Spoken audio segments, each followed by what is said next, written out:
Something that I love about how subjective reading is that sometimes you can tell just from someone else's negative review that you are going to love that book. And that is my experience with A Great Big Beautiful Life by Emily Henry.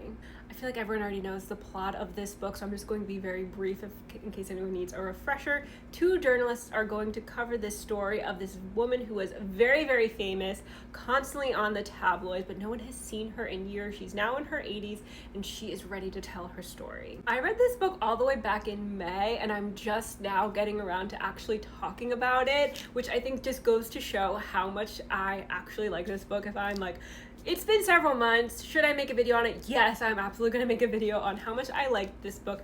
And I think the reason why it clicked for me and didn't click for so many other people is because I love a good family drama, and this one had so many good moments. This was like, I would say this one is definitely like it, there's a lot of romance in it, but I would say this one is definitely more general fiction, family drama. And so when I heard so many people saying comments like that, I was like, oh, I'm gonna love this one, because I love a good family drama, and the drama here was drama-ing. I did get the twist pretty early. I was like, oh,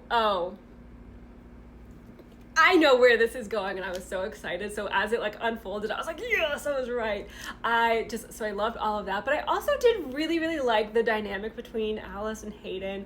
I like their vibe, their whole storyline. I did think the little like, there's the typical like, well, I don't want to spoil it, but anyway, suffice to say, I think if you are someone who you generally do like more general fiction with a side of romance, I would definitely pick this one up and read it.